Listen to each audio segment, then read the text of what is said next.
And we're on. All right, let's get this.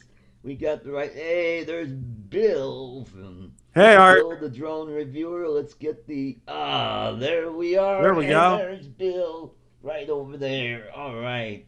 Cool. Welcome, Bill. Welcome to another episode of Artco Drone Solutions. My guest tonight, Bill Horosz from Bill the Drone Reviewer. Welcome to the show, Bill. Art, thanks so much for having me on tonight. No problem. So yeah, I for those folks out there, I met Bill a couple months ago where he noticed one of my videos that he liked, and we got together and things went from there. It was just a, a great thing that happened, and I am so glad to have met Bill. And this is a great community that we have here in the drone community. And so let's, well, we got a few things we got tonight. We've got a contest that I've got going where I am giving away. Oh, let me get it. Oh, right here. I've got an Eachine E511S. And if you go to my channel, I have a short little video. And if you go down to the comment section and make a comment, I'm Eachine to win that drone, and you'll be entered into the contest, and I will pick a winner after I hit 500 subscribers. Currently, I am at 447, so I'm getting there fairly quickly. So who knows? Maybe in the next week or two, I'll make that. So we've got I think about 30 entries so far. So it's looking good. I've got over 100 views on it already. So I'm really That's excited awesome, about it. Art. So let's jump right into it. Bill, tell us a little bit about yourself. Where are you from? Well, was born and raised over in the city of Champions, Pittsburgh, Pennsylvania. Okay.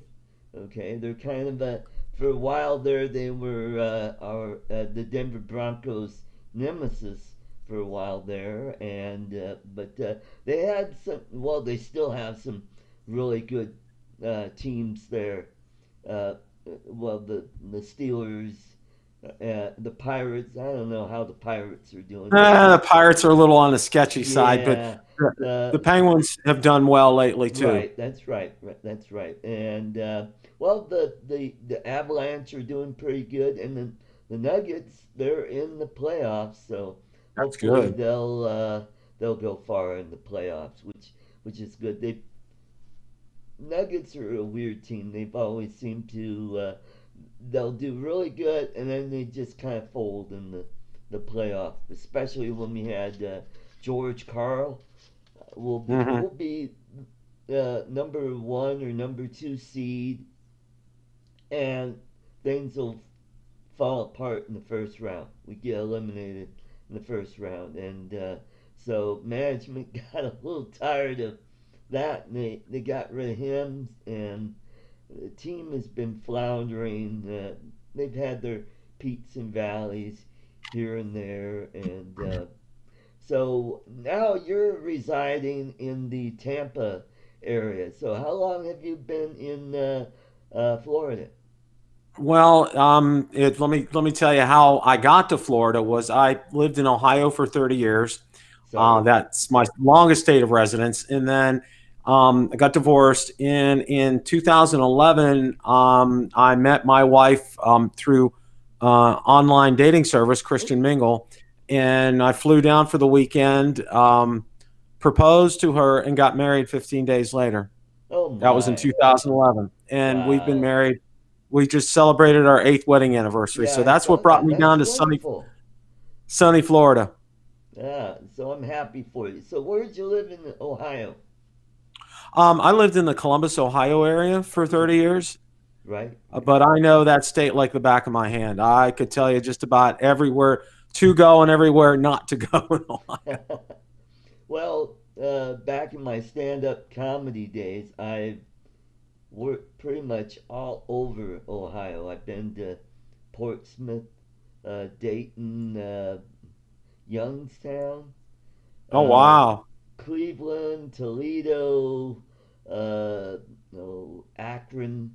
Uh, I've been, near the Columbus area. Salina, I've been there. So I've been all over the place. One of my favorite places was Dayton because I'm a military air buff, so I love airplanes. So I went to the museum there and just Yeah, that had a is an blast. absolutely fantastic museum there. hmm hmm hmm I used to Well, I live got in some part. uh, got some breaking news for you as far as DJI is concerned. I thought you might like to know this. Okay. Um, I was watching before I popped on. I was watching Drone Owners Network, and if you saw, I had Romeo Dersher on. He's Yeah, I saw that. DJI's director of public safety integration. Well, Curtis Dart, who runs Drone Owners Network, had him on tonight too. And I asked the question, "Is this the end of the DJI Phantom line, the DJI Phantom 4?" And he said, "Yes, it is." So I got that confirmed from a director at DJI. There will be no more DJI Phantoms. Wow. Uh, uh, uh, it's a And rugged also, little drone. Not, yeah, it is. And I don't know if you saw Droning On put out a teaser that there's going to be a DJI product release on April 23rd.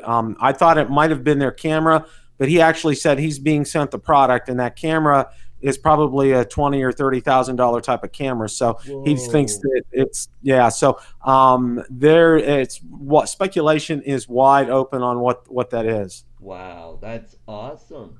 That's awesome. I have a Phantom 3 Advanced, and that's my main one that I will be using for real estate and other. Well, when I get my paying gigs, I'll be using that.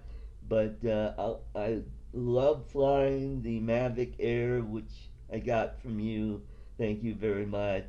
And lately, I've been having fun with this little guy, my Tello. You're telling, hey Art, someone in the audience asked if you could just lower your mic just a little bit. They said it's a little loud. All right, I'll do that. Now let's. I will.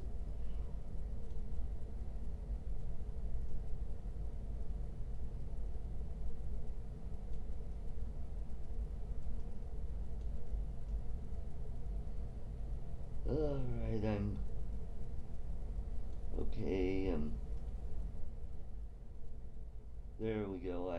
I lowered both Yeah, microphones just in that's case. good. You're good. You're good on that, Okay, Art. It sounds a lot better. thank you.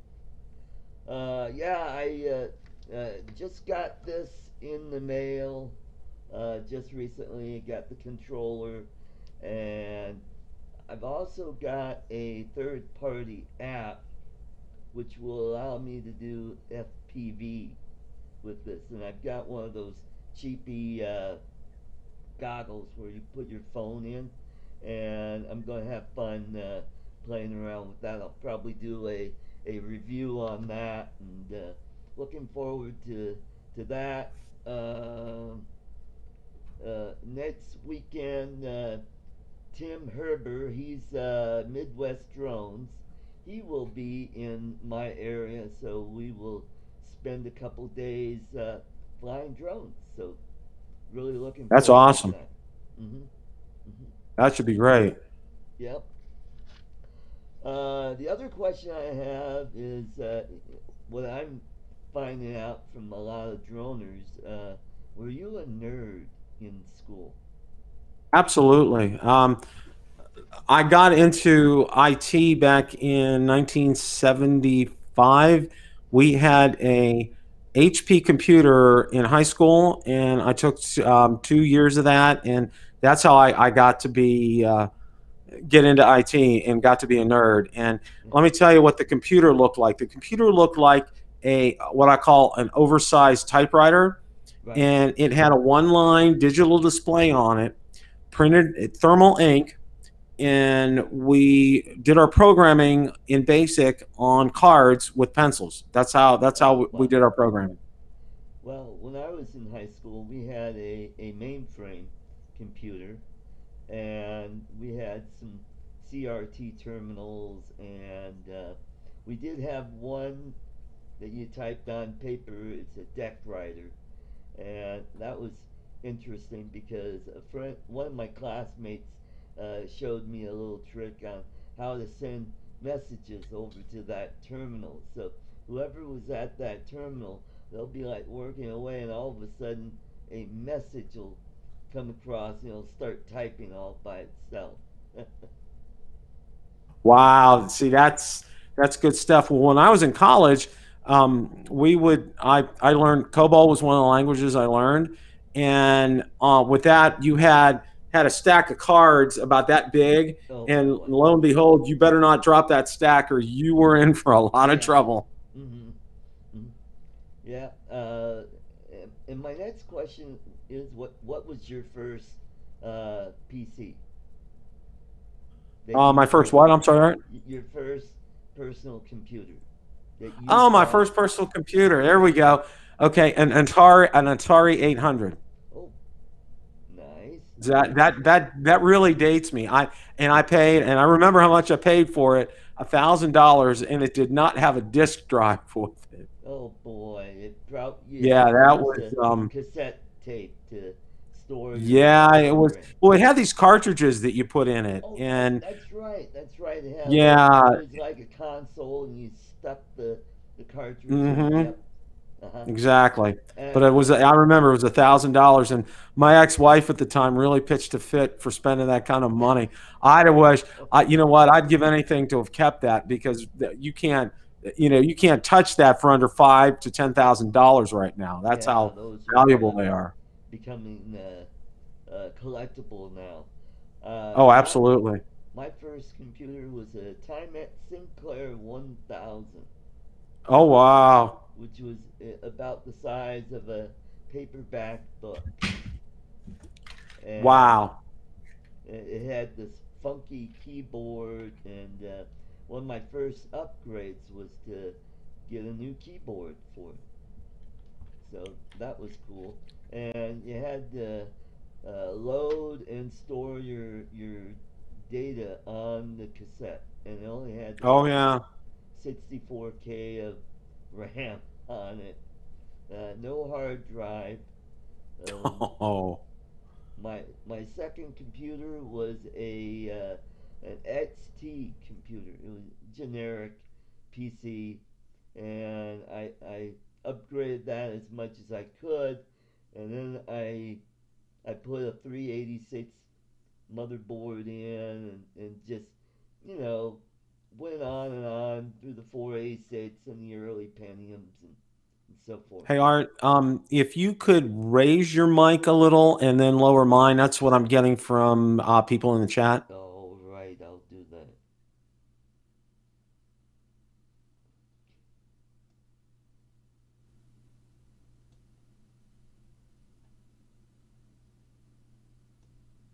All right, getting over here. Lower yours. Okay, there. How's that? You're sounding pretty good to me. So let's see how the audience does. Hopefully, I think you got me down a little, so that's good. Yeah. So let's do check the chat. Mike B, welcome to the show. Whizbang99, True Drones Reviews. Thomas O'Sullivan, Philly Drone Life, welcome to the show. Mike Roach Studios. Yeah, boy, we got a good group here tonight. Yeah. So, also another shameless plug. I do have a Teespring store, and I will post the link in the chat. So if you want to buy a t-shirt or a mug, I have those for sale. And there we go. Awesome. And while I'm here, I'll also put Jim Crinnan's GoFundMe in. So we should help this guy. He's a fellow droner. He's going through a lot of stuff. Asgard Studios, welcome. Good to see you. I saw you and Asgard or Hugh on Canadian Drone Hub this morning. And I finally got on the panel right after you left, so that was a lot of fun. Ended up being on there until the end. That's a fun show. They are some great people out there, Art. They, Roger and Val and everybody out there, they do a great show. Well, Hugh's on tonight, Asgard Studios. Yep. Yeah, and Hugh's great too. We had him on Coast to Coast Drones, Bucket List Boys. Yes, I just some remember great that. people. Roger was on last week. You probably saw that episode. Yep, did that. Roger's just fantastic, you know. And he apologized. He said, you know, I haven't been able to watch some of your you know, some of your videos. And I said, Roger, don't worry about watching my videos. You do so much good for the drone community by just having this show and getting people involved. And you know, one of the things that I emphasized, you know, when I talked with him, I said, you know, drones are a universal language. You know, it's kind of like the language of love. And, you know, we don't see color, we don't see race, we don't see creed.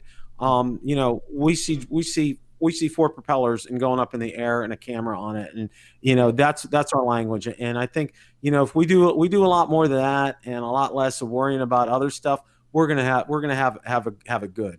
Yep. That's true. Also, I just wanted to ask, what kind of editing software do you use on your videos? Okay, I use Adobe Premiere Elements 15. That's what I started with back in 2017, and I advanced up to the expert level, and that's where I'm at right now. A lot of people are trying to tell me to get into Adobe Premiere Elements Pro or Adobe Premiere Pro, and I'm thinking about it, but you know, the learning curve is, you know, there is a learning curve with that. So, you know, I'm very comfortable with where I'm at with Adobe Premiere Elements 15 right now. Well, right now I'm using Filmora, and you know, it does what I need it to do. Down the line, when I have enough funds, I might add some more stuff to the Filmora line. They've got so many plugins for their video editing software. It just blows me away. So, you know how Ken has razzmatazz? Right. Well, I made my own, so we'll enjoy this. Now, this is an underwater video that I shot a couple weeks ago, and I just enhanced the color, and it kind of looks like razzmatazz. There's bubbles going by, and you get relaxed and enjoy the water. Let the raz flow over or the water. But yeah, that was fun making that video. I made this little gadget out of a piece of wood that'll hold my GoPro, and I'm able to videotape underwater, so you can see the little fishes and other invertebrate, and it was a neat little project. That's very cool, Art. I did watch that video. That was very cool. Mm-hmm. Yeah, and if I'm ever down in the Florida area, that'd be fun to launch that out, especially out in your little lake out back there. Oh yeah, well, there's a spot there, and I heard, I didn't know. There's one spot that's over 100 feet deep. Now, an interesting story about that lake is these used to be years ago used to be fish farms where we live, where the housing development is. Right. And it's a man-made lake, but there's one part that's about 100 feet deep. And, Valerie's like, my wife's saying, oh, maybe there's cars under there. Maybe there's bodies with cement blocks on them. Like, who knows? And I told her, I said, well, the only thing that I fear in there are those things with the jaws called gators. So, Yeah. unfortunately, we haven't seen any in that water. But you know what? One of the first things I found out when you moved down to Florida, everybody said, if there's a fresh body of water, you can just about bet there's a gator in it. Yeah. Yeah. That's when I did some shows down in Florida, I would always bring my fishing gear with me, and I was always like looking around, making sure there's nothing, might take a look at me and say, look at that little guy. He looks kind of yummy. So I'm watching out for alligators, but yeah, I would imagine if that lake is an ex-fish farm, there might be some tilapia in there. Could be. Yep, and there's probably some pretty good sized tilapia, and possibly some pacu or catfish. Mike Roach Studios put down Jimmy Hoffa back there. Yeah, there you go. That's a good one, Mike. I like that. Well, something Yeah. interesting that, and you see it on all my videos is, I fly out over some property before I go to the lake, and that property's going to be, hopefully, we're crossing our fingers, hopefully be sold to all the owners of the houses back here. So, and eventually, we'll be able to have waterfront access, and our home value will go up unbelievably just by purchasing that land. So, we have a real gem of a property here, and you've probably seen it faces west, so we get incredible sunsets out there. I mean, absolutely awesome. incredible. Great, great, great. And there's a video that I had out from I got home from work, and I grabbed the Mavic 2 Pro, slapped the battery in there, got out there. I wasn't even looking at settings, calibrating anything. Boom, I got it up in the air, and it was one of those moments that the timing was perfect. And what I did was, instead of flipping the drone around, I just pulled back on the stick, so I was able to get the same shot just going backwards as well too. Nice. And it was just the colors couldn't have been more perfect. Seriously, that was just a 1 in a million chance right there. Right, that's awesome. Nice thing about living here in Colorado is the pretty sunsets, behind the mountains, and I try to get out there and get the sun. I did get a video of the sunset out there on some of my earlier videos, and there's just so much to look at with a drone here in Colorado. You got the mountains, and you got the plains, and you got a lot of these small towns out on the plains that you could go check out. One of the places I want to check out is a place down in Grenada, Colorado. There's a Japanese internment camp, and the remnants are still there, and I want to fly my drone over that. Hey Art, some people have mentioned is your microphone up on your headset? Is that the one you use? No, I don't. I use this microphone. Gotcha. Okay. All right. Because a lot of people were asking, saying, Art's microphone is pointed up in the air. Well, that answers that question. Also wanted to let you know, I don't know if I've ever told you, I've been to Colorado Springs three times. Right. Actually went up to Fort Collins, Colorado. Okay. I was with the church's youth group for they had this seminar for the youth, and took them up there, and we took a day trip up to Rocky Mountain National Park, and we went to Estes, and it was just incredible. But one of the things that really sticks out to me was we took a hike, and as you know, living in Colorado, there are, I guess, the Forest Service embeds rocks in the trails, so there's an actual trail there, and I couldn't go on anymore because not because I got exhausted, but because one of my number one allergens is pine needles. Okay, Oh and boy, the yeah. mountain was, covered with pine. Well, this other teacher was coming back. I stopped and just said, they were going to be like another 15 minutes taking a loop. And this teacher who was off for the summer, she stopped and talked to me and everything. And she asked me, she said, what trail did your group take? And I said, oh, they took the short one. They said, well, I'm glad they took the short one because on the long one, there were rattlesnakes that were sunning themselves. Yep. Yeah. Yep. A lot of And people we've like to been go. fortunate down here in Florida. That's another thing that you don't really see a lot of up in Ohio or Pennsylvania or snakes. We've been very fortunate here, although there was a black snake in the house, and when my two sons lived with us for a year, and he, like, absolutely positively, he's 35, he freaked out. I mean, just Oh absolutely freaked boy. out. Yeah.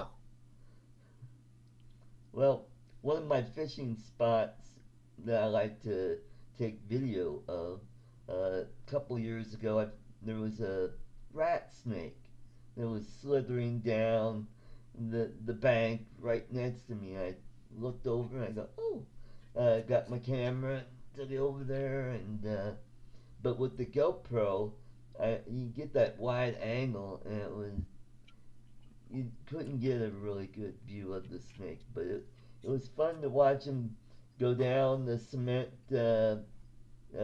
embankment and go down into the water, and he took off from there. One thing nice about that place is you get to see a lot of hawks, blue herons, and red-winged blackbirds. Uh, One of my favorite things is wildlife. You get to go out and experience what's out there.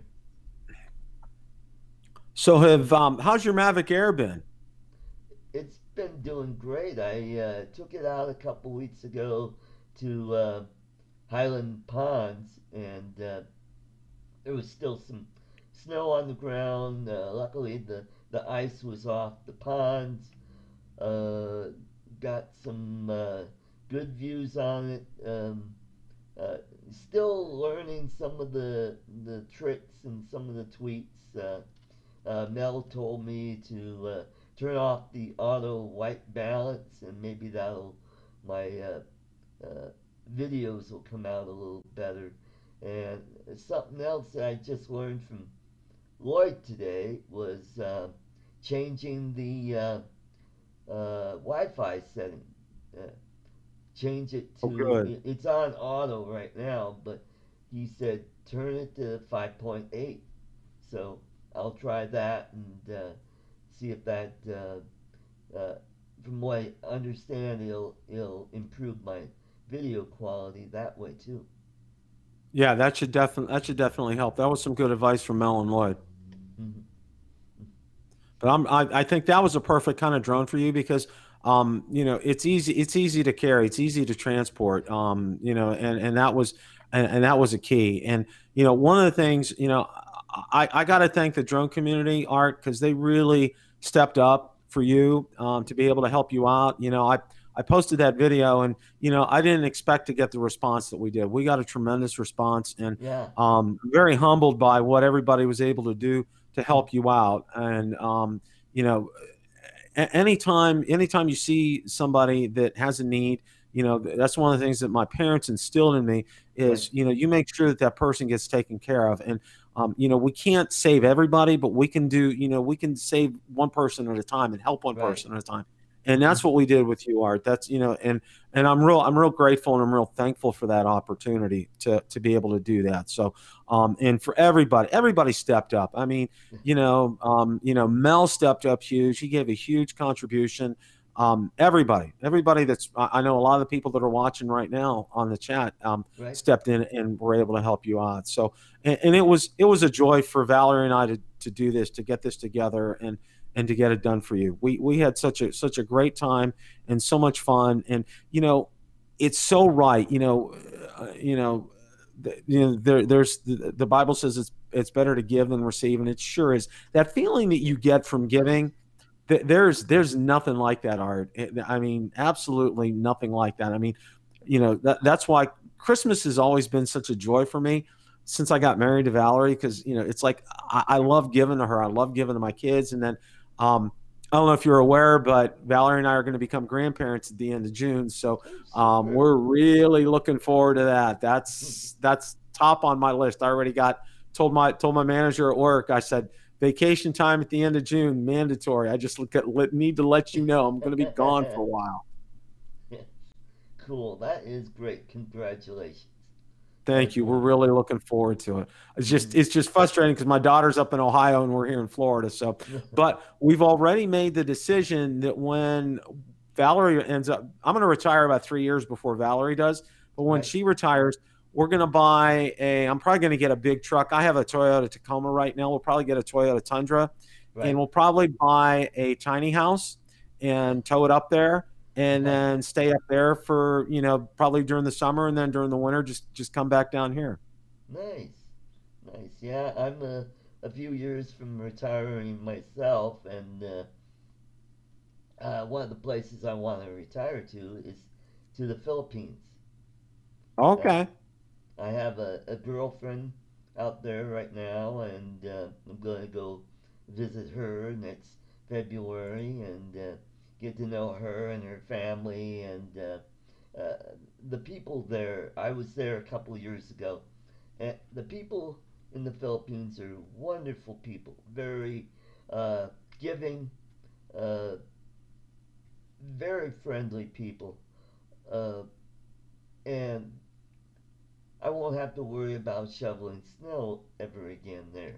Yeah, that's for sure. But Well, I think they'll. they've got typhoons and earthquakes and volcanoes.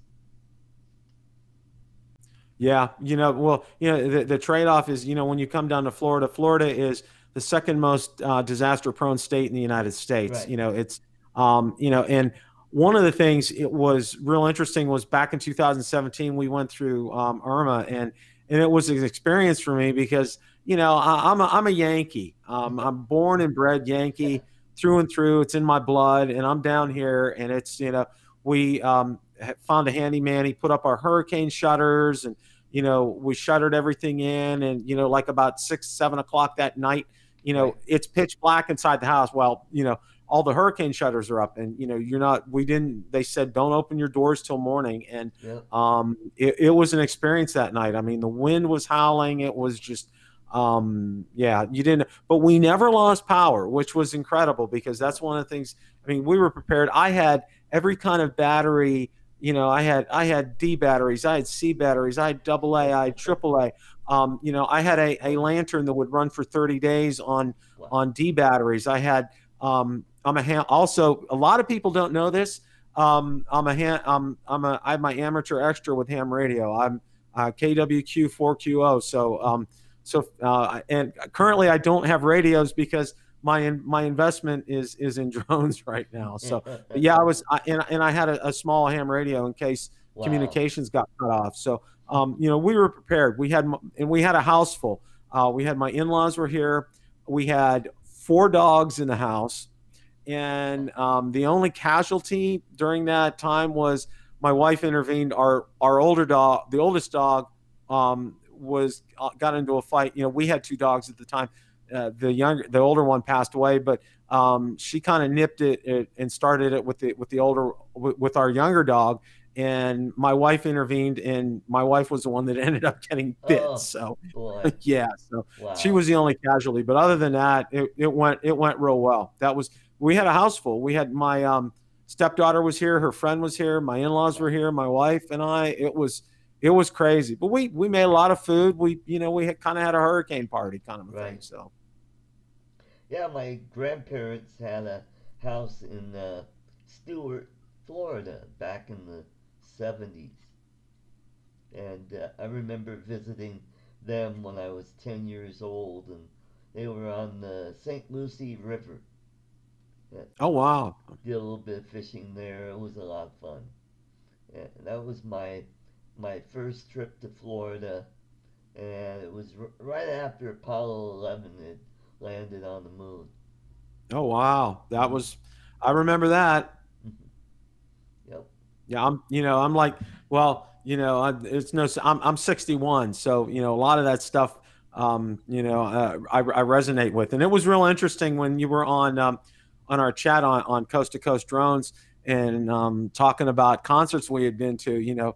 Um, you're mentioning names that were just so familiar, Def Leppard, Yep. Alice um, Cooper. Alice Cooper. I mean, it was just well. And I think I shared the story was there was an all day concert at Old Three River Stadium in Pittsburgh, and it was everybody that Yep. was there. Peter Frampton was there, Journey, Foghat, Deep Purple, you name it. If they were an act in the '70s, they were there. And I was kind of like, before it was cool, I was the designated driver for my group. All Right. right. And those guys, they were doing everything. And I told them, I said, what'd you think of the music? And they go, what? Basically, their answer was, what music? And I'm like, oh my god. I said, well, the thing, and $15 for the ticket, Art, Yeah. $15 Yeah. all day. I mean, they Yeah. played all day. We had I the spent my money on getting Coke and hot dogs and hamburgers and stuff, and in the whole time you could listen to the music the whole time. It never Yep. stopped. It was just wow. Yeah, we had the same thing here at the old Mile High Stadium. It was called Monsters of Rock, where they had Van Halen and Dokken and Rat and Metallica and all those Oh guys. yeah. And it was an all-day thing, and it was just a fantastic show. Uh, It really was.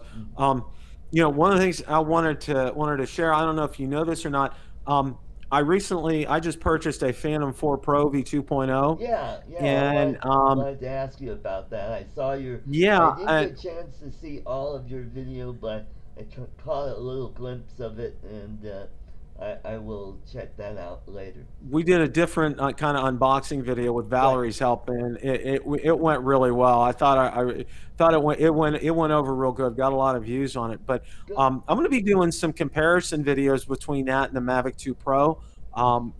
Testing out. It has OcuSync 2.0 in it, Right. so we're going to be testing that out. Going to compare the cameras, the video, Right. showing some gimbal settings.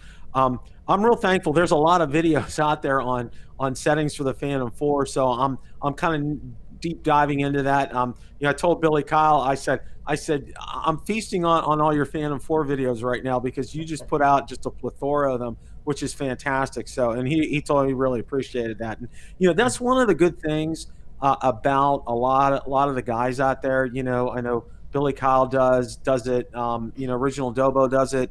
Ed Ricker does it. Kelly Shores from Ready Set Drone does. They put out the tutorial videos that they put out there are fantastic. I mean, they're detailed. They tell you they not only tell you what to do, they show you what to do. And I think Right. that's important, for us as drone reviewers in the drone community.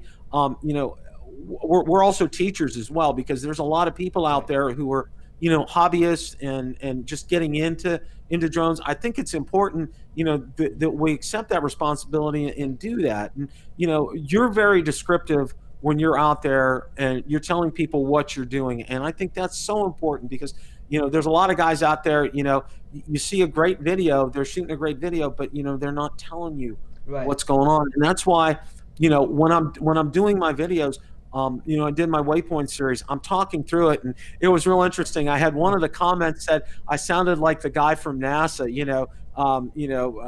Nominal flight. Altitude is 160 feet. Right. We're at 16 miles an hour. Everything looking good. He said you sound like one of the guys at NASA just describing a space shot. But no, and I think it's good. Especially the waypoints because what I did was on one of them. I varied the altitude on it, and from going from waypoint to waypoint, and to see, it was an experiment, and what I found out, it really that battery life really went down when you varied the altitude going between waypoints, and I see. waypoints are fantastic on the Mavic 2 series. I absolutely love doing that, and Hmm. a lot of people are picking up on that, but that was probably the number one question I had asked of me when the Mavic 2 came out is when they're going to have waypoints put on. And as soon as they did, I dove into that, Art. Right. Yeah, I need to delve into that as well. I know the Mavic Air that I have has that, and Hmm. the Phantom 3. I think all the Phantom 3s had that waypoint Yeah, setting. that's an incredible feat. I mean, you just literally, you check your waypoints, you set them up, you do auto takeoff, and it's done. That's all. You just sit there and sit back and relax and watch and enjoy, and Right. it's fantastic. Of course, my hands are on the controls at all times. And one thing that I can tell you that I found out from the Phantom 4 Pro V2.0, the sensitive, and Mel told me about this when I first time I flew a Phantom 4 was his, and he told me about the sensitivity of the joystick, and he was right. That joystick is just so sensitive. And somebody suggested, and I ended up I just bought some for about $4.50. um, they're like plastic extenders for the joysticks, and they said they make it so it's so much easier to control, and because all it takes is a small movement. And Mel taught me about pinching, and Mel's a very good instructor. Right. He should do it. Mel, you should do some videos on it. You do a great job with that. But he taught me about the pinching, and that made such a difference for me because I started doing it with the Mavic 2, and I started doing it of course when I got the Phantom 4 Pro V2.0. But yeah, it makes such a difference. But $4.50, and they're like this PVC plastic that fits over there. Right. Wow. Uh, yeah, Mel helped me out with my setup on this studio here with the vMix, and I really thank him for that. I'm still learning how to use the software. It's pretty easy once you get the hang of it, and you can uh, add inputs and mesh them together, and it is really nice.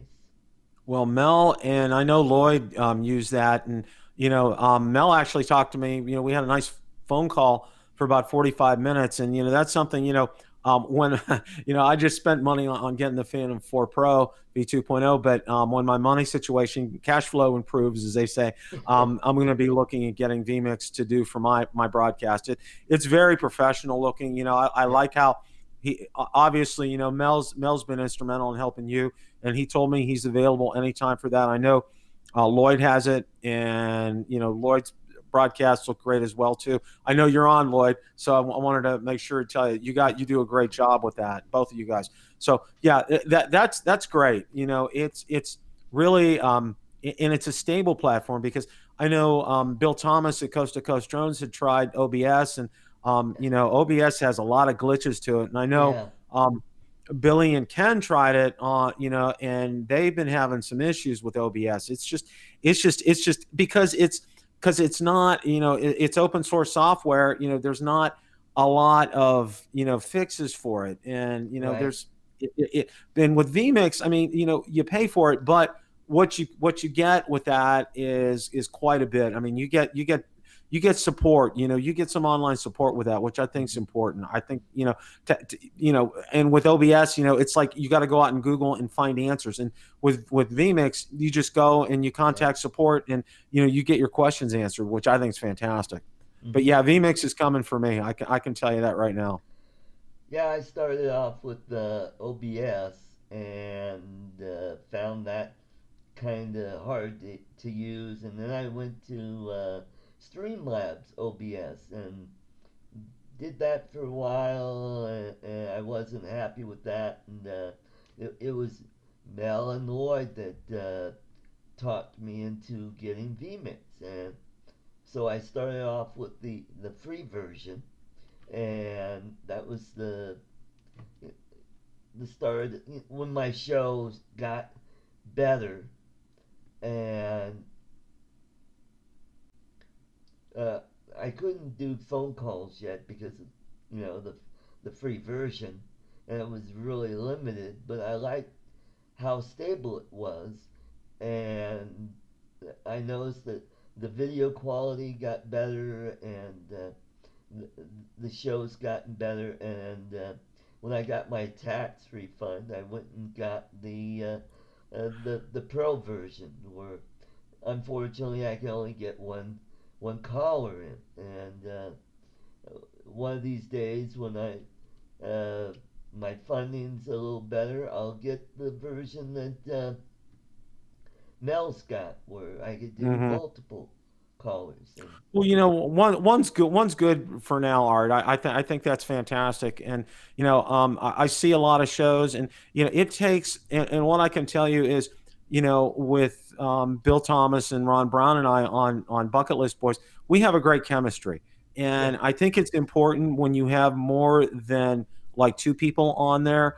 You need to have great chemistry. You need to know the timing, and that's something and I give a lot of credit to Bill and to Ron. They're fantastic to work with, and hmm, they're great guys. And I love being on that show. I absolutely love everything about it. They're heart and soul drone guys. They absolutely love it. right, But the timing that we have, and the questions that we have, and everything, it's so important to know that and to do that, because if you get more than two or three, if you get more than, I think, three or four on there, it gets to where you compete for airtime yeah, and questions and everything. And I don't, I like to let, when I have a guest on, I like to let them talk. yeah, I want to hear them. When I had Romeo on, I like to let him talk. I want, and I think it's beneficial for that when you have a guest on the show. Now, I had Ron on as a surprise co-host that one Tuesday night, and that went real well.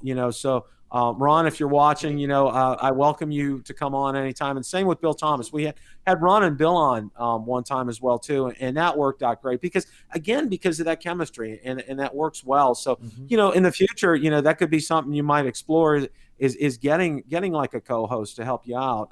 right, And I'm sure there'd be plenty of volunteers to help you. Art, you're doing a great job. well, thank you, I've seen since December, since I've really started to get to know you and everything. right, Your videos are getting better. yeah, Your broadcast is fantastic. You're doing a great job with that. well, Just thank you, keep up the good work. Just well, you're heading in the right direction. thank you, Um, thank you. I watch a lot of the videos, and it's not just drone videos I watch. I have uh, quite a wide uh, assortment of videos or channels that I go to, and I learn a little bit from each one how to make my videos a little better. Just recently, I learned how to do end cards, which is really good, and I'm starting to use those in my videos. And I'll probably end up going back to some of my older videos and start inserting those into. And that's the nice thing about YouTube is you can actually do it through the Creator Studio on YouTube, to where you could put your end cards in, and it'll direct people to one of your other videos. Yeah, that's I got a series out now, and you might be interested in it. It's how to start. I did originally called it how to start a drone YouTube channel, but I'm changing it just how to start a YouTube channel because it's kind of universal. Right. And that's a great point. And and you've done a lot of things the right way. I wish I had known some of this stuff.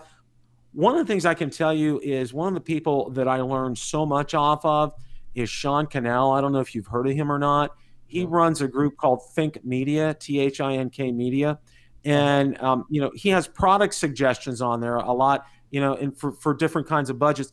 But he also had a lot of great tips on getting started with your YouTube channel. For example, my thumbnails that I use and, the channel art, I use Canva, CANVA, Yeah. to So do do I. that. And Hmm. Canva is Canva is fantastic. It's easy to work with. It's Yeah. free. Hmm. That's one of the best parts about it.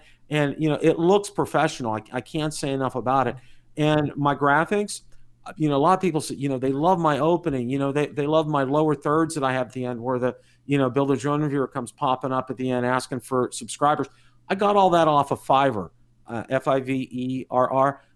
Fantastic. You have to search though, and that's one of the things that I'm going to say in one of my videos. You have to search and get the right type of people, and you have to see the reviews, because a lot of them claim they'll do good work, but and they'll show some examples, but their reviews don't indicate it. And just I went out there, I found these people, and there's been a guy I've been at like 3 or 4 times, and he did my logo for me, the Build a Drone Reviewer logo that you see up there. Right. And I had another guy do my bumper, my opening with the logo and the steel look to it. I really like that clean. It's a very clean look.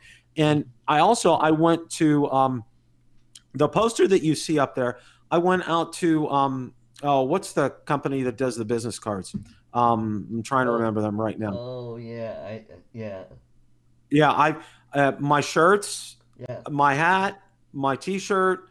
The hat that you got was all done through them. Vistaprint. Yeah, Vistaprint. that's right. That's right.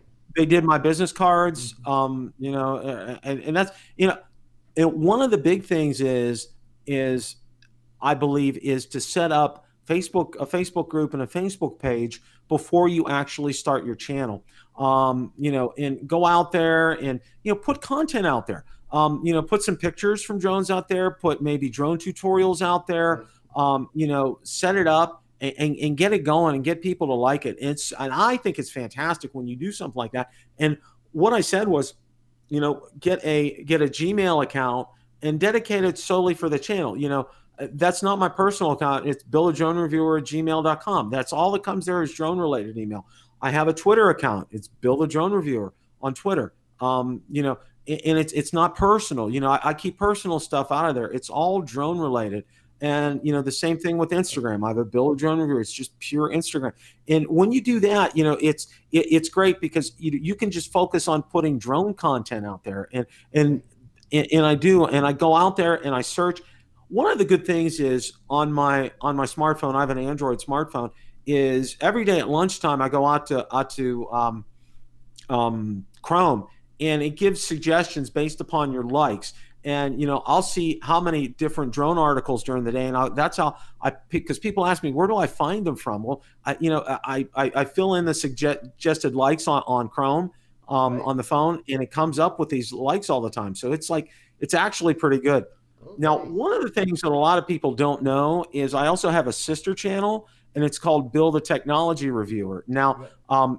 I kind of focus a little more, like I'll do some crossover with some drones stuff that you'll see on Build a Drone Reviewer, but I do a lot of smartphone related things on there Nice. too. And, I have like about a little over 100 subscribers on there. I know several people who watch or are on there on a consistent basis, but, Right. I'm trying to get that amped up a little more. And it's kind of hard because one of the things that I realized, smartphone technology changes day to day, and there's so many people that are doing that. So I try to carve a little bit of a different special spot when I'm talking about smartphones, when I'm Right. going out there, and I'm trying to be intelligent about it.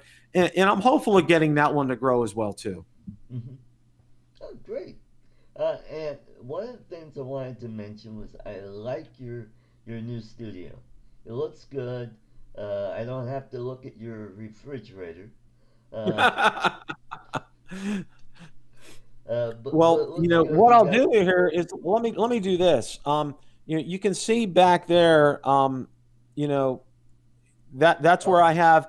You can see what I got. I call it the flight line. Now uh-huh. that's where I have my drone set up and it's ready to go. Oh, great. And you can see that I have. I went out and I got boxes on the shelves, and I bought some on eBay actually, and I have on this one over here all the Phantom boxes, Oh, every one of them from a Phantom 1 up to a Phantom 4, and wow. um, is part of decorating the studio. Now, looking at I have a Samsung 43-inch monitor. I'm using a TV as a monitor here, Wow. so that's come up real good. And this table, my wife helped me find the table that I'm using. It's actually adjustable. I can raise and lower it, but I'm not Right. going to do that. I think it's working real good. And then I have the 25-inch HP monitor here. the computer I ended up getting was, that had been something that was a labor of love. I ended up doing a lot of research as far as that was concerned, and I ended up settling on a Dell Inspiron, and I got one That's with what I have. I got one with an 8 GB graphics card, and because I wanted to have something with a lot of horsepower, and I customized it. What I did was it had a 256 gigabyte solid state drive, and I ended up replacing that with a 512 gigabyte solid state drive. I got a second 512 gigabyte solid state drive, but the ones that fit in the bay, and I got Samsung. And what's neat about Samsung is they have software, copy software. So I copied Windows from one to the other, and then I put it on the secondary one. And then the solid state drive that fits on the motherboard, I had to end up taking the video card out for that, which was a wonderful experiment because I'd never done something like that before. I got it in, copied it over, it worked. And then my main hard drive, I have a 7200 6 terabyte hard drive. So, and it's an i7 Pentium processor. So, it's fantastic, and I absolutely positively love it. And well, you know who inspired me to get that computer? I don't know if you know Mitch, old guy in a drone. He has the same kind of a computer, and he got it, and he was very impressed with it, and he gave me a lot of inspiration. So and also he told me about, he has a 43-inch. He got a 43-inch monitor as well, and says it's just absolutely fantastic. And I did some research before I ended up getting this TV, and I went to Best Buy, and this was right after Black Friday. Yeah. And I was like, actually I went on Black Friday, and it was late. It was like about 4 or 5 in the afternoon. I'm figuring there's no way they have this TV. It's not in stock. They had one left in the store, and the guy actually found it for me. I was like, wow. Yeah, I really, really did well. But thank you. A lot of work and effort went into getting this room squared away. It probably took me about 20 hours of effort to get this room ready. There was a lot of stuff in here. I'll use the word stuff. How's that? Well, I'm in a 2-bedroom apartment, and this is the other bedroom, the smallest bedroom, and this was my office from day one. Had that bookcase behind me from day one. So eventually I'm going to get a green screen put up here. I'll probably put it up behind me and do some experimenting with some backgrounds and stuff like that. But the computer I have is a Inspiron 580. Originally it was an i3, and I upgraded it to an i5. That's about as far as it'll go. But it's got 2 hard drives. It's got a 1 terabyte drive that came with, and then I put a solid state drive in, a 256 in there. And weird thing about Windows 10, it partitioned my terabyte drive, and it filled it up. And so I had to get an external drive that I put a lot of my photos and my videos on, and eventually that's starting to fill up. So what I did is I got I got this thumb drive here. I got it for like less than $4, and it's a 256 gigabyte thumb drive. So I moved a lot of stuff onto this, and pretty soon I shall be getting a couple 512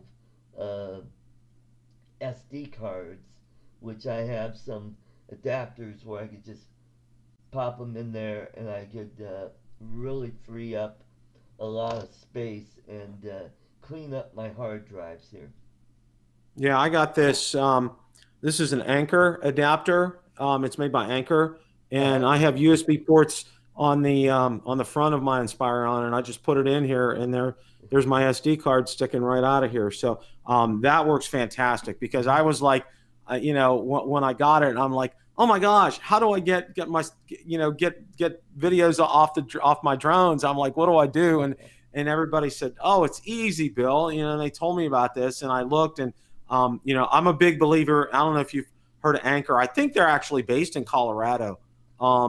They make absolutely fantastic products. I first found them when I was looking for, you know, I have an iPad Mini 4 that I use for my tablet for the drones. And somebody said, you know, because I was so frustrated with those cables from Apple, just, you know, they didn't last. They would break all the time. Somebody said, you need to look at Anchor, and they make lightning cables that are rock solid. Nice.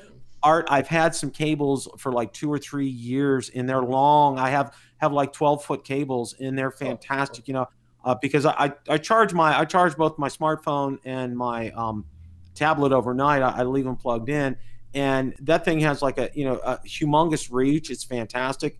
Wow. It coils up fantastic. It's great. I mean, Anchor. Oops. What happened, Bill? Oh, I better go check. Ah, Bill, where are you? What happened? You froze up. Oh, there you are. There I am. You kind of froze up a little bit. Yeah, I saw that. Well, the name of the company, as I was saying, it's spelled Anker, and their primary sales are on Amazon. And I got to tell you, I've been so impressed with them, Art. I've got so many products off them, and they make quality products. And one of the things is, if you get with them, a lot of times, you know, they'll send you products for free to review. So definitely check them out. Get out to their website, sign up.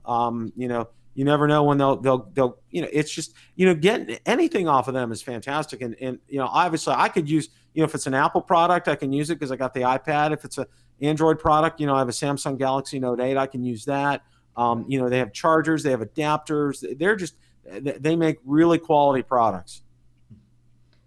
Yeah, I use a Samsung Galaxy Tab 4 for my Phantom 3. And Good tablet. like That's it. a very, Works very, great. very good. Mm-hmm. So you'll have to email me that the name of that company so I could. Oh, I sure will. I'll get you. I'll get you all that information. Right. You know, one of the things that that really kind of impressed me lately was, you know, I got a lot of great comments about, you know, as you mentioned, about the studio, but also, you know, the sound as well too. And I wanted to know that I got a Blue Yeti, and the sound on it, you know, I go back and I listen to some of my broadcasts from before, and then now it's like night and day. It's crystal clear. The sound on here is just fantastic. And it was $100. You know, it was an investment. You know, we get a 13th paycheck where I work at every year. We get paid once a month, and it's an annual bonus. And you know, a lot of that bonus money went to the computer, the studio, everything that I just showed you over here. And also, you know, I ended up getting this microphone. Now, I opted to get a, you know, one that you place on the desk versus over the overhead boom. I had tried that. Art, that was so unstable, you know, and I know my friend Original Adobo, Ken Dono, he had one, and it actually fell on him during a show. And, you know, I did not want to go through that. And this is just fantastic. I mean, it has a great reach to it, and it's plug and play. You put it in and it's ready to go. It's just absolutely fantastic. One of the other things I wanted to let everybody know about, and I don't know if you're aware, I just started Build a Drone Reviewer podcasts out there. I have 5 episodes out there right now, and it's on Podbean, podbean.com. Right. It's and they're fantastic. You know, it's a little different from the normal show, but you know, you hear the opening, you know, that I do, and you know, it's a lot of good dialogue, and again, I try to keep them under, you know, 6-7 minutes. So, and it's something that'll be good. You know, if you're out in the car and you can't watch a broadcast, Right. you can always listen to a podcast. And if you're out maybe working out or going out for a walk, or in the weekends you're doing chores and you can't really watch, but you can listen. It's ideal. And I just did what I did was I took the episode that I had Romeo Dersher from DJI on, and I condensed that, and I put that out there, and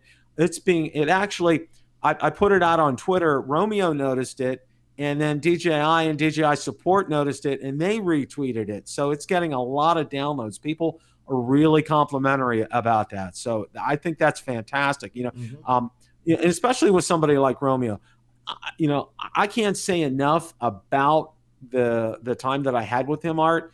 He was absolutely fantastic. He was a great guest. And, he told me he gets down to Florida very often. So, and I told him, I said, you come to the Sarasota, Tampa, Bradenton area, let me know and we'll go flying. I mean, that's the one thing he said, we can go out to eat. He said, that's fine. He said, but flying, he said, that's number one. And there's plenty of great spots down here to fly. I mean, there are a ton down here. Mm-hmm. Yeah, one of the things that I liked about Florida is the restaurants there. I love fish, seafood, and I found a really great restaurant in near Daytona. It's actually closer to Cape Canaveral, and it's called Dixie Crossing. And when I was doing stand-up comedy, if I was ever near there, I always went to that restaurant because their food was fantastic. Because you guys get all the fresh fish and shrimp. If you like calamari, they got that. And it's just great.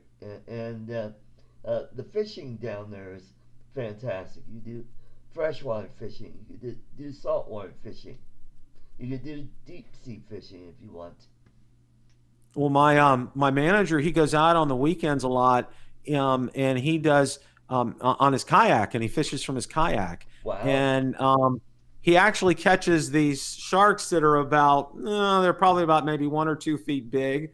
I'm like, and he's on a kayak doing that, and I'm like, they still have teeth and they still bite. I'm like, you gotta be careful with that stuff. Right. But no, there are a lot of people who have actually caught like some 8, 9, 10-foot sharks, and they weren't expecting it, and it's like you got to cut that line and cut them loose and let them go. With stuff like that, because well, a lot of people don't know Tampa Bay is very shallow. The actual bay itself is probably not more than in spots like 20 feet deep. It's not very 20, 30 feet deep. It's not very deep. A lot of people have a misnomer. Oh, it's a couple hundred feet. No, it's like 20, 30 feet deep. It's pretty shallow as far as a bay is concerned. Yep. And I've seen several videos of fishermen fishing from the kayak, whether it's saltwater fishing, especially in the back areas in the bays and in Florida. It's definitely not easy to do. I can tell you that. That's for sure. I appreciate. I'll give you my fishing story. All right. Okay. My dad took me out when I was 13. All right, and we went down to in Pittsburgh. There's three rivers. There's the Monongahela. It's an Indian name. And the Allegheny, and they form the Ohio. Well, we went down to the Monongahela, and it was right by where I live. And now you have to understand, right on the other side of the bank of the river was probably at one time it was the world's largest steel manufacturing area. It was the United States Steel Homestead Works. They built that whole area where the steel mills were used to be homes. They tore them down for World War II for the war effort, and then now the steel industry went kind of belly up there, and they ended up gutting all the steel mills. There's shopping areas there now, and that's what's the income for the families. But just to get back to the story, so we went down and we fished, and I used a real live worm, got him on there. I was like, oh wow, this was interesting. And then lo and behold, about 10 minutes later, I got something, And I have to tell you, you have to understand the Monongahela River. It's brown, it's Yeah. dirty, Yeah. it's it's a lot of. I mean, there's a lot of stuff dredged up there. I got the world's ugliest catfish, Art. It was just horrible.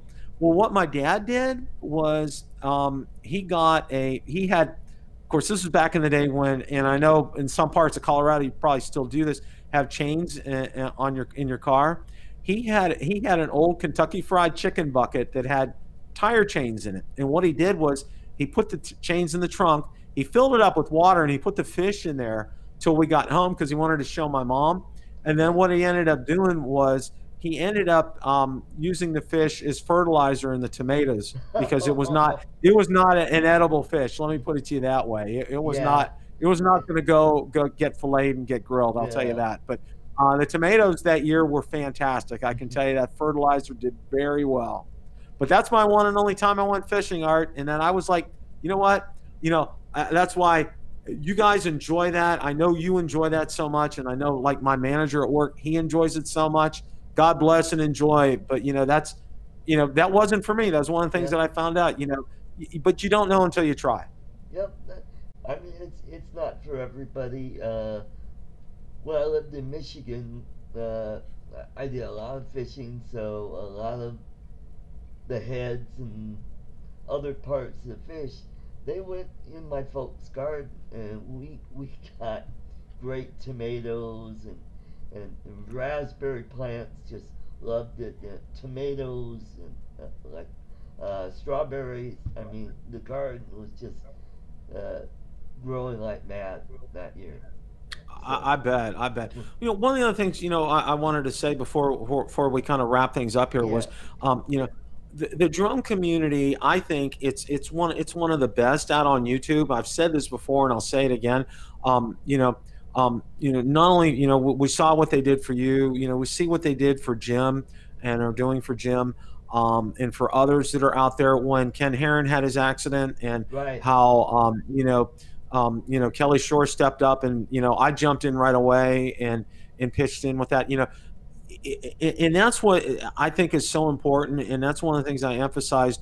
And you might have heard, when I was on with Roger this morning. We need to unite as one. We can't be divisive here, and Bill Thomas is very keen on this as well too. If Bill's watching tonight, Right. one of the things, we have to be united because we need, we're having more restrictions placed on us, which is okay because I won't get into all the nuances and details. The government's concerned about terrorist threats, and Right. it's understandable.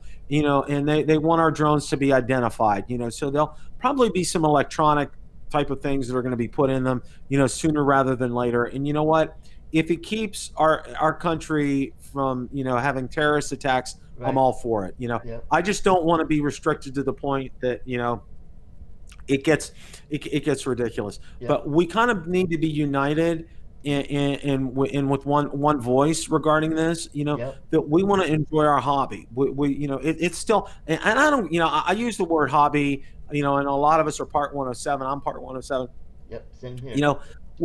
It's still a hobby, and it's a wonderful hobby. It's something that's so enjoyable to us, and it's opened up the doors for a lot of people for career opportunities. I know, Ken Dono, he's running, he's doing real estate videography, photography right now, and using drones, but also inside. Billy Kyle's running like a mapping business with his. Right. When he's not in classes. I know Ken Herron does it on the side as well too. It's income, but it's not only income. It's something that's enjoyable. It's Yeah. as I told my wife. I didn't get into drones because I hated them. All right, I got into drones because I liked them, and I think you would agree with me, Art. And everybody, we need to speak as one. We can't be divided on stuff. We can't let, his channel did this channel did that. We got to put all that aside. We can't worry about that. We need to focus on, getting it to where, we can be able to enjoy this thing that we love. And, and Bill Thomas is right. One of the things that he's talked a lot about. Hi, Bill, in case you're watching tonight. one of the things he's talked about is he's afraid of people like, or companies like UPS or Amazon, or pizza deliveries, that kind of thing, from taking over the skies and clogging it up for us, so we Right. can't even get out there and fly. Hmm. And I think it's important that we realize, that we have a voice. So, if legislation comes about and things like that, call your state assemblyman or Yeah. representative, call your congressman or your U.S. senator, and speak your mind about it, because I want to keep this still a hobby. I want to keep this something Yep. that's done very well. And it's like, no matter who I talk to, I have a very good friend over in the UK. He's going to be coming over in May. He comes over to the Clearwater Beach area every year, Right. and Valerie and I met him and his wife last year, and we're going to get together with him. He said right now, the way the weather is, for 30 straight days he couldn't get out and fly. It was just, the Wow. weather was just either too windy or rainy, and just, that's why he's looking forward to coming over here and flying. And we're going to meet up and fly together. But one of the things that he's told me is, one of the things, he wants the freedom to still be able to do that. And they're, in the UK, where you're at with different areas and stuff, and such and whatnot, it boils down to the same thing. It's across the world. Give us our space. Let us be able to go out there and enjoy being able to fly. Hmm. And that's what it is, Art. And that's the Yep. wonderful thing about all this. And thank you for doing a great show. Thank you for being a good ambassador for drones.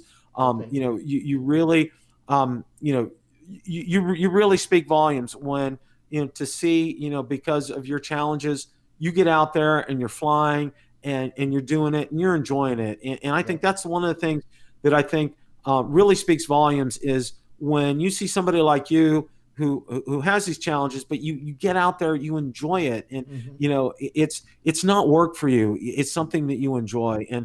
and my hat's off to you, Art, for not only for doing that, but your channel is getting fantastic. You're getting subscribers. Yep. People are enjoying watching you. So my hat's off to you. I wanted to make Well, sure to thank you. let you know that. Thank you. You're welcome. I had great parents who didn't shelter me. They just let me go, and if I skinned my knee, they say, "Well, hey, that's life. Get back out there and uh, have fun. Do the best you can." And so that those were the kind of things that I learned growing up. I never grew up being bitter, saying, "Oh, pity me, oh, poor me." I was never like that, and I was kind of shy growing up. But as I got older, uh, I started to spread my wings, so to speak. I got into stand-up comedy, and I got to see the world pretty much. I traveled almost all over the U.S. I had the pleasure of going to Asia, entertaining our troops over there. Uh, my folks, they loved traveling, and most of the places where we went was the New England. So that's how I got the traveling bug, because I love to see new places and learning about our country. And going across Canada from Niagara Falls to Detroit to visit my grandfather, that was a real treat. And I'm like, wow, I'm 10 years old. I'm going out of the country, man. But it was a blast, and so uh, that's how I I came up. You know, my sister is about 10 years older than me, so she was out of the house and had her family by the time I was 9 years old. So uh, yeah, I didn't have a sibling to challenge me all the time. So I like I had great parents that instilled confidence and good values. And Art, you sound like the same kind. I had asthma and allergies growing up. I was roundly teased quite a bit. I was bullied quite a bit. yeah, But you know what? I had the same kind of parents. They instilled confidence in me. Um, and like you, technically I really am. I was an only child, and you know, I didn't have siblings to bounce things off of, and you didn't either. And you know, and my parents were, you know, both of them, you know, they were the perfect people for me. Art. They really they instilled good values in me. You know, I think they did a fine job raising me. You know, and you know, I told my kids, I said, you know, if I was a third of a father that mine was to me, I think I did a good job. And they said, yeah, you have been, Dad. And you know, I said, I really appreciate that, because you know, a lot of who I am is with my parents. You know, Mom passed in 2013, Dad passed in 2007, and you know Wow, that's what? about the same time my parents left. And one of the things, Art, is every day, you know, the human mind is such a wonderful place, because you know, it has this permanent built-in computer up there, and Yes. you replay those Yep. wonderful memories. And that's That's what I right. do all the time. And you know, one of the wonderful things was that my mom lived with Valerie and I for a year before she passed, and Valerie got to know her, and you know, it was such a treat for her to know her. And you know, if you get to know my wife on any kind of basis, you find out one of the things about her, and the best quality about her is her heart. Art. She has the best heart of any person I've ever met on the face of this planet. And how she connected instantly with my mom. My mom was all about love and loving, and you know, she loved my wife unconditionally. Valerie loved Wow. her back unconditionally. It was just absolutely wonderful. So you know, I echo your sentiments about growing up, and you know, and learning things. And you know, and then you know, you get to be, you know, when you're in our age, you know, life's taught you a lot, and you know, you learn from that, and you Right. grow. And I've seen, and like I said, I've seen your progression since December, and it's been fantastic. You were just coming along leaps and bounds. I know, and I got to give a lot of kudos. I don't know if Mel's watching tonight, but I know Lloyd is. And kudos to Mel and Lloyd. You know, I know they've helped you out quite a bit, Yeah, you they know, with have. VMix and getting your show set up and everything. And you know, and we're all here for you, Art. I just Well, want to let thank you you. know, you know, message me, you know, email me, you know, call me if you need to. You know, I'm always available. You know, because I always want. And one of the things I think is important is, you know, and I do this with a lot of people, you know, who are starting out and getting going in things. You know, I get out there. I said, you know, like videos, comment on them, subscribe to their channels. You know, be active and involved with that. You know, and I think it was important, you know, to get people to like and comment and subscribe on your videos as well, because you know, it starts that wonderful YouTube algorithm, you know, and it kicks Yeah. your videos up, and it gets them suggested, and people want to see them. And your progression in your videos, I think, has just been absolutely fantastic. Your show's been great. You know, I'm thrilled to see how much you've grown, Art. I really am. Well, thank you very much. I am so blessed to be part of such a wonderful community. Uh, it just started off as a little hobby, and I started making videos and posting them, and then I started following Ken Heron, and uh, Hmm. Kelly Shores. Kelly Shores was one of the first drone videos that I watched because I had a Bugs 3, and I Okay. wanted to learn about mods for it. And I saw his channel, and then when I started watching Ken's show, and when he had Kelly on, I go, oh, I know that guy. Yeah, so Well, you and know, we have a lot of great people out here in this community, and you know, I know, you know, for me, you know, I'm here to help anybody. Anybody needs any help anytime, you know, that's what I'm about. You know, I'm not about, you know, I'm not about self promotion, of course. Yeah, I say that as I'm wearing my Build a Drone Reviewer shirt and got my sign up there and everything, but no, you know, you know, I do this name brand recognition for a reason, and I'm out here for a reason, you know, and it's not, you know, if I was dependent upon this for income, Art, I would be standing in the food stamp line. yeah, Okay. You know, I have a wonderful, regular, full-time job. You yep, know, this is a passion. This is a passionate hobby for me, and I know it's the same for you and for for Kelly Shores, for Ken Heron, for for all of us. This is a passionate hobby, if you will, for us, and I think it's important that that people know about that. That we're not making even when you get to 1,000 subscribers, that's great. You can monetize, but it's just like these Google AdSense checks. Yeah, they're nice, but it's not going to pay the bills. It's Yeah. nice. It's nice for gas money. It's nice for maybe That's going right. out to eat with my wife, kind of thing. But Mm, it's not something that pays the bills. It's right.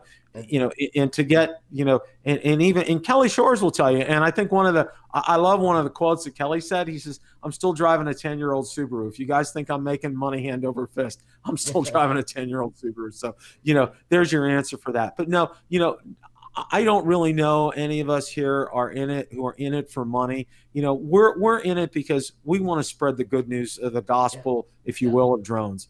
And I think and you're doing a fantastic job, Well, Art. thank you. Thank you very much.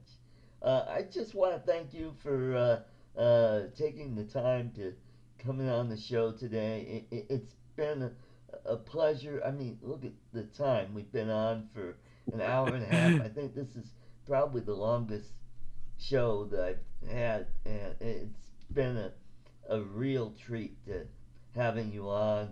And I'll definitely have you back on in the future. And I feel the channel is growing at a really nice, steady pace. And the goal is 500, and the next goal will be 1,000. And then when I get the what is it, the 4,000? Is it 4,000 hours of viewing that you have to have before you can get I'm monetized? not 100% sure on how many hours of viewing, Art. I know Yeah, you need to be at 1,000 subscribers, and then yeah, it may be. I'm not sure because it's right. been a while ago. But one of the things I'd like to extend to you too is I'd love to have you on sometime on a Tuesday night, or Yep. once one Sunday a month. I have Sunday afternoon, so I'm on a Sunday afternoon a month. So you let me know when your availability, and you tell me, and I'll get you on. It's always a treat talking with you. You have such a positive attitude about life and about this wonderful hobby of drones. I absolutely enjoyed my time on here tonight. It was just fantastic. I consider you a great friend, and I want to let you know, you need anything, don't hesitate to call me.